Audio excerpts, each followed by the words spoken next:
All right, we're rolling. Cool. So, we were just saying, we took a quick break, but we were just saying you would not want to experience sex as a female. Correct. But why? It's just not your thing. Because I'm 100% male. I don't sit there and go, gee, I wonder what it would feel like to put a tampon in my pussy. It's just not Well, me. I mean, the tampon part, I don't think Well, it's the same is thing. appropriate. That's like the but same. I mean, I'm talking about fucking. Like, you don't. It's the same I don't thing sit of around saying, thinking about putting a tampon in my vagina it'd either. be like this. Okay, I wonder what it would feel like if I was bent over and some dude just fucking ran me from behind. It No. never crosses your mind? No, it does not. I've never like the thought about idea that. of having somebody inside you doesn't ever cross your mind? No. Ever. Never. You might be the most heterosexual person I've ever met. I am. Straight as a board. Yes. Yeah. What do you want me to tell you? It just never crossed my mind ever. No. All right. But then you were saying something that in the locker room is when men who identify as heterosexual are the most gay. Yeah, what we're saying was that it's really funny that gay football players, especially, players, basketball players, doesn't matter, when they're in the locker room, they do gay acts messing around. Like, what do you consider a gay act? Like, pretending they're fucking a guy in the back, in the ass, and then as soon as they find out that one of them is really gay, they're like, fuck you, get away from me, you're gay. It just doesn't make any sense. Yeah. It's a bit of a juxtaposition. Like, they'll play at certain behaviors, but when they find that other people are, enacting those behaviors in earnest, it's no longer, it's so not okay for them. But here's what I don't understand. Attraction is a very unique thing. Why do not all men, why do some men, when they find out another man that's been their friend is homosexual, why do they suddenly feel like now their friend is going to hit on them? They didn't hit on you before. It's just irrational, like, groupthink is all it is. I think it's, oh God, what's the word I'm looking for? Some sort of fight or flight instinct. I mean, sexual preference doesn't mean suddenly now I want every person that's that gender in the world, right? True. Yeah. What's the word I'm looking for? They're actually fight or flight, but I think that they feel insecure about themselves. Probably. Where they think, oh, well, I was sleeping next to him, was he like, Yeah. They start thinking about the worst things. And chances are that if your friend was gay, he would probably hit on you before he told you he was gay. No, that's probably true, right? Yeah, for sure. Yeah, Mhm. on a night of drinking, messing around, something's So dumb. I don't actually know this. I don't know, but being transgender, is that something you have to share before a sexual encounter, or is it Absolutely. just Without whatever? exception. Yeah. In fact, the only people that I regularly tell are the people that I imagine might go into the bedroom with me, because I've had some dangerous and unkind incidents in the past when I have had hopes of, showing someone, like, I imagine there would be situations where I would go on a date with a guy and everything would be awesome, and then I would tell him at some point, early on, and then he would just be like, you know what, I'm not into that. And in my mind, if I talked to him and had some fun experiences with him, and then I told him later, he would feel like, okay, well, I didn't expect it would feel this way to hang out and go on a date with a transgender person, so maybe I thought I wouldn't be okay with it, but actually it's not what I don't know. Right. I imagine that I can change someone's mind, and I have made the mistake of waiting to be in the bedroom with men, straight men, and telling them then, before any physicality has occurred between us, more than maybe something like this or something. Sure. And the best result I've had in that situation is someone getting up and just pacing back and forth, thinking about it, and then just being like, all right, well, I'm gonna go. And then the worst I've had is I've had people like get violent. So it's I had a guy take a swing at me in a restaurant once. Oh. He came on to me.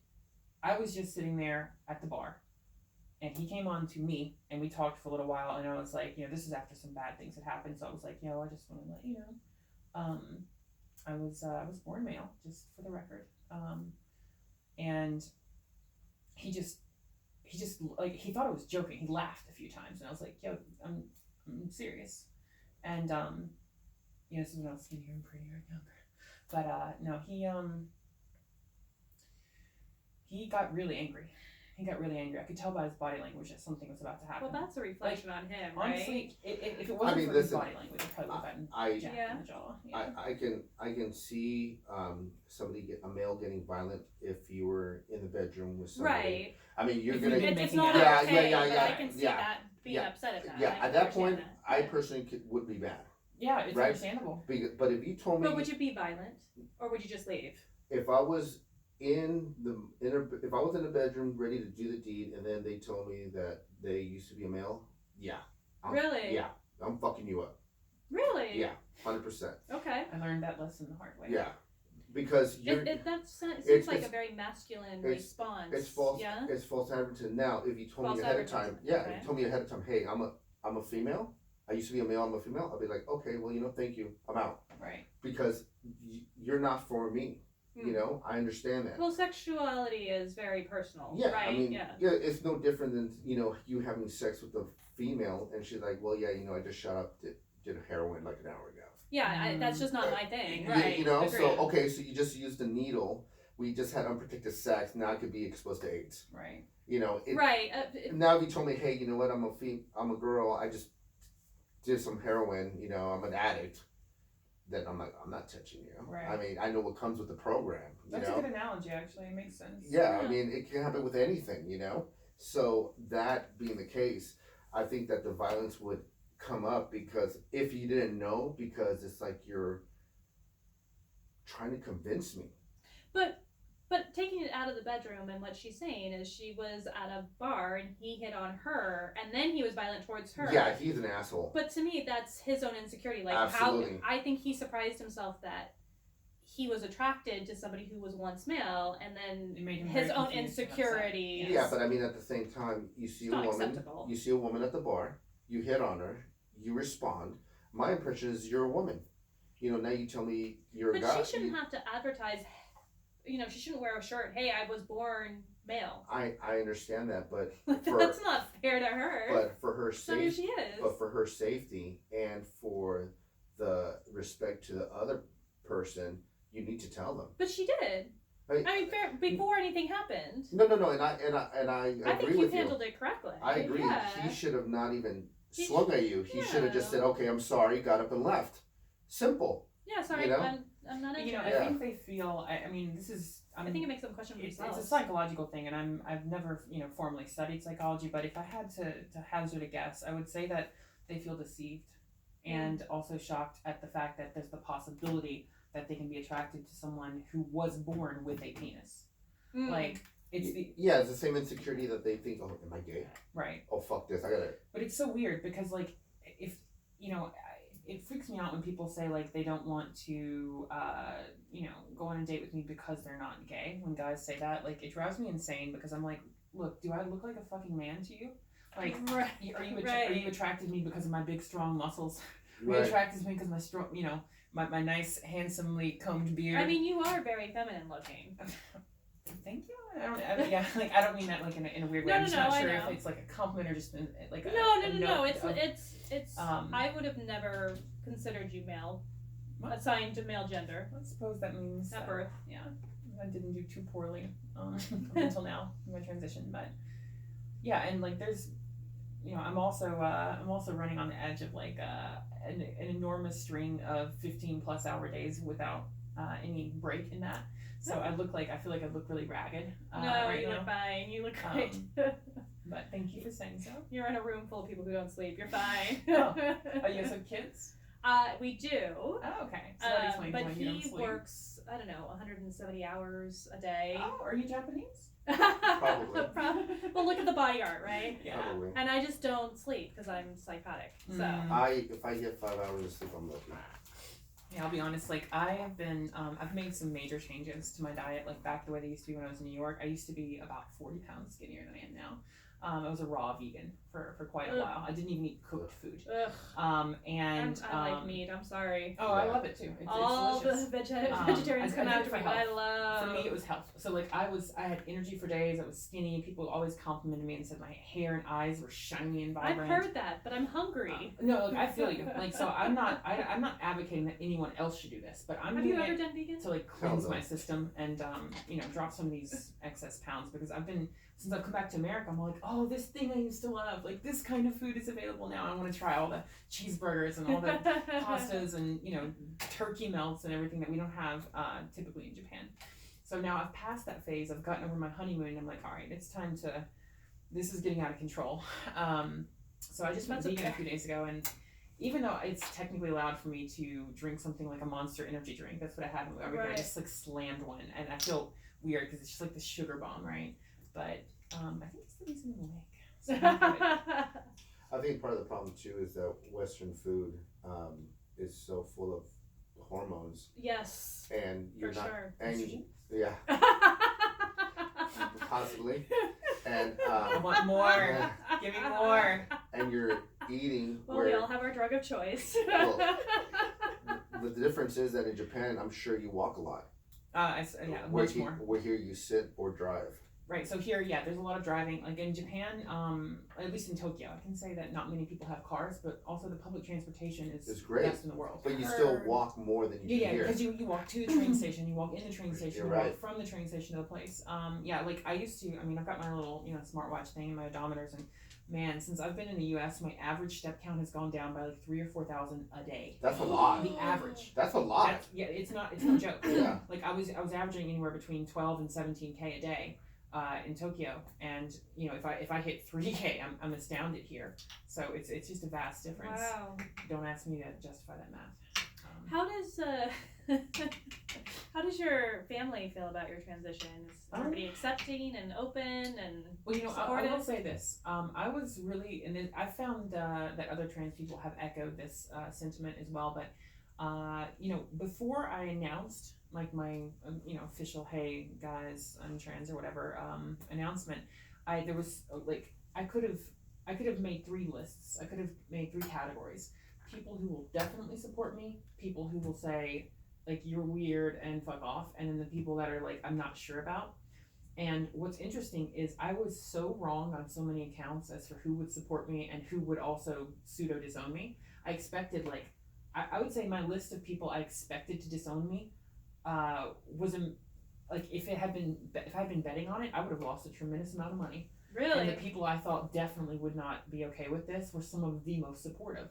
And the people I thought would be ambivalent turned out to be some of the most people that just ran out of my life immediately. Wow. It's interesting. Like that's gotta be hard if you're going through a puberty state already, and you're going through family drama. But not only puberty, but a puberty that a great number of the humans around you don't approve of and don't validate.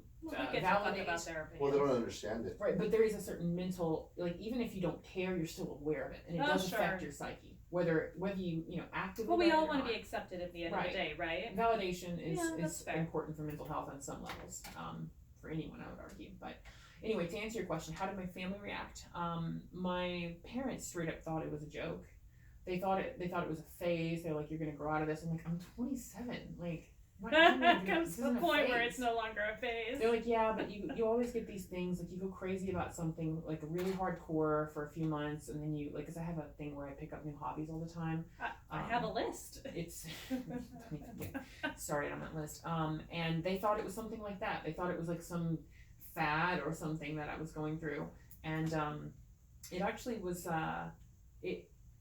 before I transitioned, I had a really strong relationship with both my parents, especially my dad, and transition definitely affected that negatively. Now, we've come back full circle, and we're back to being very happy and friendly with each other, but there was a period of time where I didn't speak to my father for almost 2 years.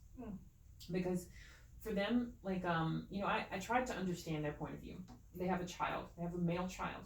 Now, are you the only child? No, I have a younger brother. Okay. And I was their firstborn. So many mental things there, but they raised a young boy. And by the time I got to my mid-20s, and I was still not really understanding about what transgenderism was, and I was trying to be the best cis hetero dude I could be. I'm gonna back that up a little bit because that's gonna go down an entirely different tangent. So I'll just put it this way: they had a hard time calling me by my name, and using the proper pronouns with me. Mm. And at first I tried to be understanding. Of course it was frustrating, and then it sort of, just like, oh, come on, please get with it. Everyone else is getting with it. Please get with it. But then I was like, they've had so long. They've had, their brain has grooves in it dedicated to this name and this pronoun with my face, attached to it. And I was like, this is not going to be easy for them. So I tried to give them time, and it took a long time. Eventually, things came around and they started, accepting me. I think what really helped is I went to visit them, even during there was like a period of 4 years. Like I moved to Japan, and then for 4 years I did not come back I didn't leave Japan. I did not leave the island of Japan. And by the time during that time, most of the awkward phase of my transition had finished, and I wasn't fully baked, but I was baked enough to be released into the wild. And I came back home, and I brought a guy I was dating at the time with me. He was living in Michigan, and he drove down to Kentucky because we had flown in to do a Jim Beam commercial, my model and I, in Kentucky. And he picked me up after the shoot and took me down to Mississippi. And it was a very awkward moment. It was the first time I'd seen them since I'd transitioned. I didn't know how they were going to react. I didn't know I didn't know if they were going to call me male pronouns and my, old name, which people commonly refer to as a dead name these days. It's not a word I super appreciate, but I understand the concept behind it.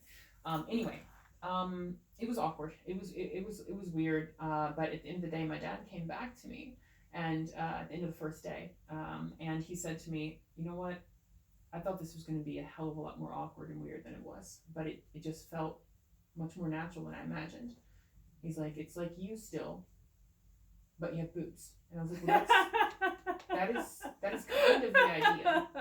Like I didn't want to change who I was. I didn't want to, obviously, like my personality didn't change, but how it manifests itself in some ways changed. Like I always wanted to get excited like this, but if I did, it was awkward socially. Right, women can be excited about things, but men have to hold back, right? For me, I felt like a veil standards had been lifted off, Yeah. And I was no longer restricted in how I was allowed to behave socially without any sort of repercussion. Like that was my experience. Now, if he suddenly found himself with a woman's body, he would be highly uncomfortable. I would wager to say, 100%. right? But for me, it was the most liberating Would you thing. hold your boobs the whole time? No.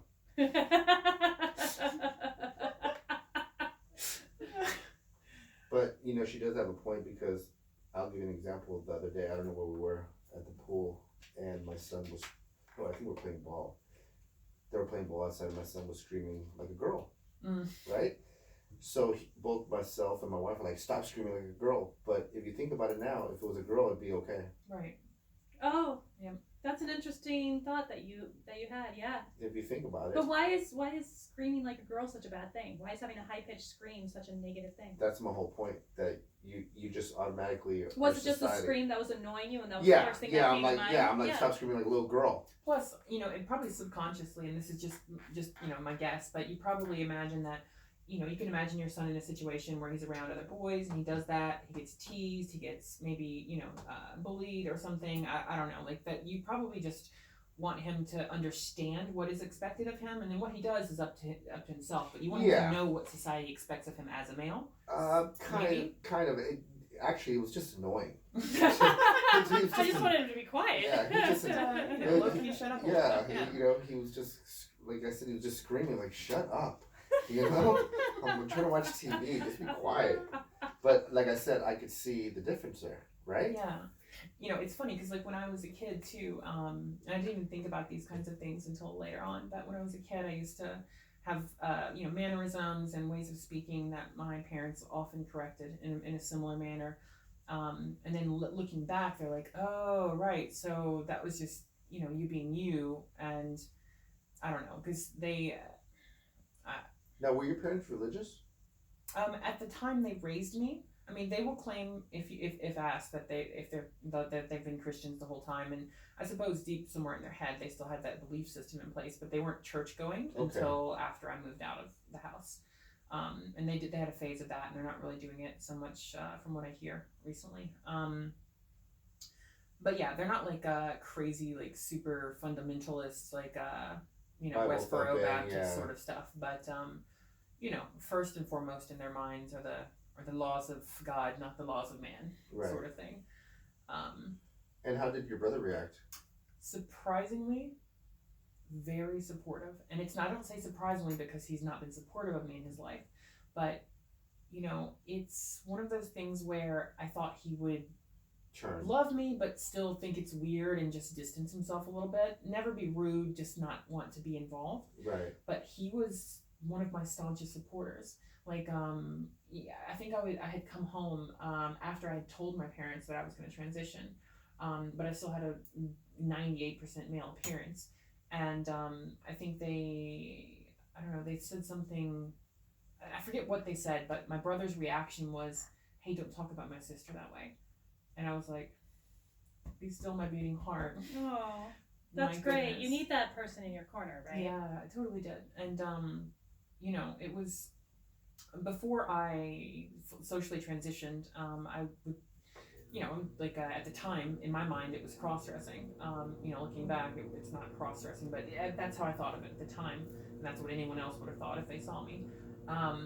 It's something I just did in my home in order to sort of relieve this mental stress that I had about not being able to express myself the way that I needed to. Sure. And I was, I don't know what I was wearing, but I was wearing something that was, he definitely wouldn't wear it, I'll tell you that.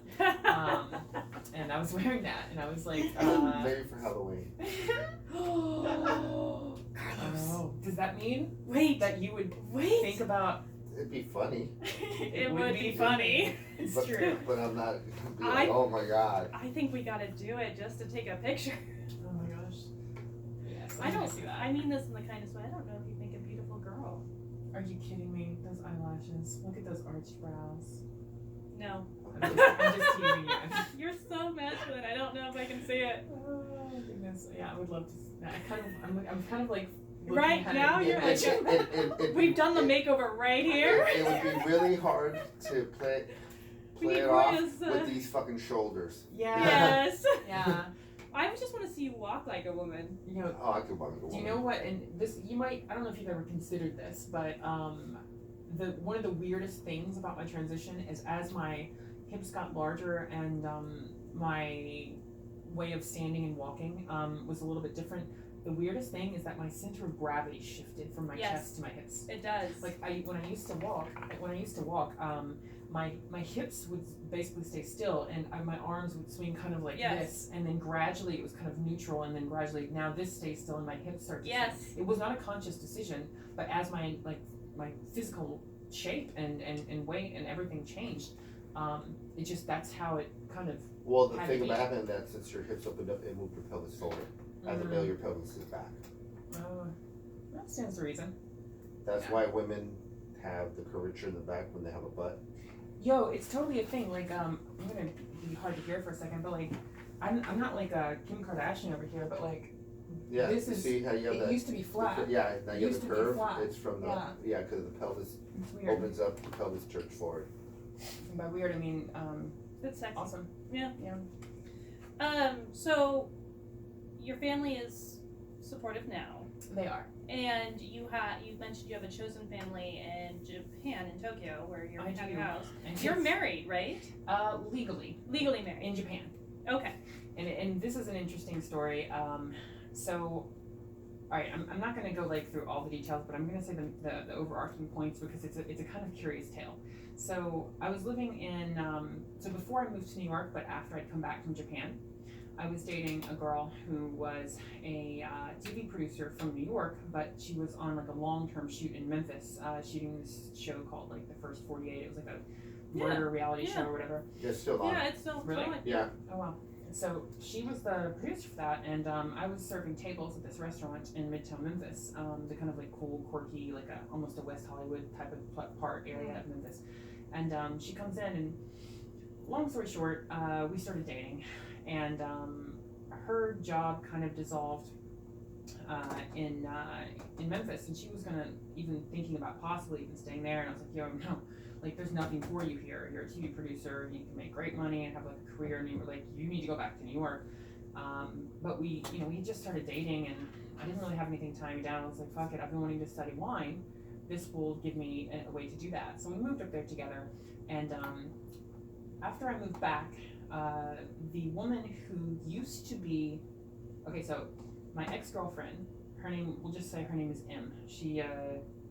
I think she doesn't want me to talk about her so much, so I'll That's just fine. say We can respect that. her name is M. Okay, so M was employing someone named Gabrielle, and Gabrielle's wife was this girl named Rumi, and Rumi and I, like Gabrielle and M, and so Gabrielle and Rumi and M and I had went on some like double dates because they were kind of like an after work thing, and I had met this girl named Rumi, and things were cool or whatever. So I go to New York, I come back, and I was in art school at the time. I was getting high in this van in the park, as one does when one's in art school. Yeah, I was gonna say you were studying art. Right. It's sure. Get in trouble if you don't. So anyway, I saw this dog walk around the corner in the park, and I was like, I know that dog. That is a very particular looking dog, a very quirky, idiosyncratic looking dog here. And sure enough, that dog was Rumi's dog. And Rumi came around the corner. I was like, yo, Rumi, like, it's good to see you. I was like, how's Gabrielle? And she's like, oh, we broke up. And I was like, oh. And she's like, how's M? And I was like, oh, we broke up. And, just kind of, you can see what ends up happening there. Right. So I was planning to move to Barcelona in the fall of that year. It was the spring at the time, because I spoke Spanish and I was studying art and I wanted to live abroad. I knew that the older I got, the less likely I'd be able to make that leap to give up my entire network and to just lay down roots somewhere else. So I was trying to go there, but she wasn't feeling Barcelona, and I did not want to leave her. So I'd poke her every 2 or 3 weeks. I was like, hey, how about Berlin? How about Paris? I was like, I don't care. I just want to dive off of Yeah. Just wanted to make that leap. I mean, I don't understand that, but good for you. Right. So you can, yeah. So it's a thing that some people desire, right? Right. And long story short, I was poking her one day, and I was like, hey, how about Tokyo? And she was like, okay. I was like, wait, what? So we saved for about 1.5 years, and sold everything we owned, and bought a one-way ticket. And I thought I was brave at the time. In hindsight, I was foolish, because that could have backfired in so many ways. Yeah. I didn't have a visa How do you lined come up. back? Didn't have a house. I had nothing. I had nothing lined up there. All I had was 4 days. My of an anxiety Airbnb. level just went through the roof during this story. I had 4 days in an Airbnb to locate, sign a lease on, and move into an apartment. Oh. And in the end, it did happen. Very barely, but it did happen. And she and I were dating for about 2 years at the time that we moved to Tokyo. And then we dated for another year after that. And bless her heart, she tried to hang on as long as she could, but in the end, she signed up to date a guy, and little by little, You're not. that wasn't the case Right. anymore. And but this is what's interesting, and I think you'll be able to appreciate this more than he will. But the kind of straw that broke the camel's back was like she was almost okay with me growing breasts. She was almost okay with my voice changing. She was okay with various different things, but the thing that she couldn't deal with was when my smell changed. Oh yeah, totally get that. She's like, you don't smell like a man anymore. And Yeah. that's like the hardest thing for me. And so anyway, we stopped dating, and it was really hard because we shared a bed for a year after we stopped dating, which was excruciating at times. I'm sure. But because I never stopped loving her, I was not. I was in love with her as fully as the moment that I started, loving her, and we've been through a lot of experiences together. But anyway, she started dating this guy named Ivan, and I hated his guts. I was like, because I was still in love with her, Yeah. and I was like, who are you, like, asshole that can provide things I can't, provide anymore. But like, I was like, I have history, I have love, you don't know anything. And long story short, they ended up dating. How many times am I going to say that phrase? They started dating. They've been together for, 4 years or something like that. He is one of my best friends now. Oh, good. And if you say the word family, her face is the first one that pops in my head. Like, I have a good relationship with my parents and I love them deeply. But if you say the word family, her face is absolutely the first thing that pops into my head. So I technically, and I ended up getting married to her about a month or two after I stopped dating her, after we broke up, to get a visa. Oh, Japan. okay. So it's funny because I can technically say that I live with my wife and her boyfriend. Well, you in do. Tokyo. I do. It's just a strange thing to say. But yeah, like I love them both very dearly. That's amazing. It's nice when you find your family, right? It really is. I just wish they moved to LA because Are you going to be here for a while? I don't know. I have no idea. There's so much. I'm constantly, I've got 6 or 7 balls in the air, always Yeah. juggling things, and I'm never sure where things are going to land because I also do some other stuff for another company, and I'm about to become the CEO of another company. Congratulations. So thank you. Well, it's going to be a lot of work, but Just as crazy as we are. yeah, Welcome. right. Yeah. And that's a company I hope to have a moment to just tell people about because I'm super excited about Yeah. the implications of it. But it doesn't have to be right now. But yeah, so that's my little chosen family. She's a producer, film, TV, commercial producer, and he's a DP and director. Okay. So they're both in the film industry. And yeah, it was cool because when I was doing photography, with our whole little house, like a little, just like a film industry house, but it wasn't that way. Like each of us came to that career path by completely separate roads, but it just happened to be that we all landed in the same field. That's great. Yeah, it was pretty interesting. Well, I have one follow-up question for you, and then absolutely we want you to promote everything under the sun. Why have you decided to come out of stealth mode? What is it about yourself now that you want to talk about this? Why is it so important? Well, to be honest with you, I think I mentioned earlier that I used to have a YouTube channel, and I had a transition video on there.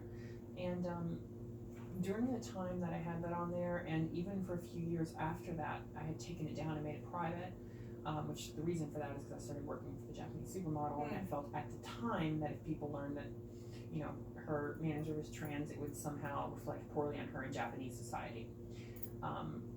That's absolutely not true. I'm almost certain of, but anyway, I made all my stuff private, and I kept getting messages for years after that from people who told me that I was their inspiration for having the courage to transition themselves. And that really hit me hard because I realized the reason I didn't start transition until 27 is because I didn't know about it. I didn't know that it was okay to be transgender. I didn't know that it was a possibility to change one's, gender presentation and sexuality, like physical sex. I had no idea these things were possible, and I imagine how many years of grief and honestly suicidal thoughts before I understood this concept. And if I can help even a single person realize that, hey, you can be transgender and it's okay, and furthermore, you can be transgender and be successful.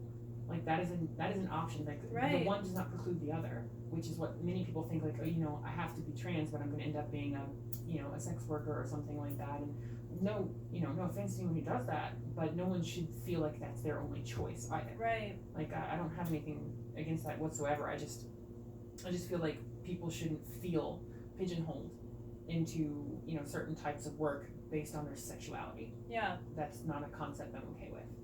So if even one person can feel inspired to just be their true selves, even if they're not trans, I just want people to know that. Plus visibility. Like if I was young and the only trans people I knew of were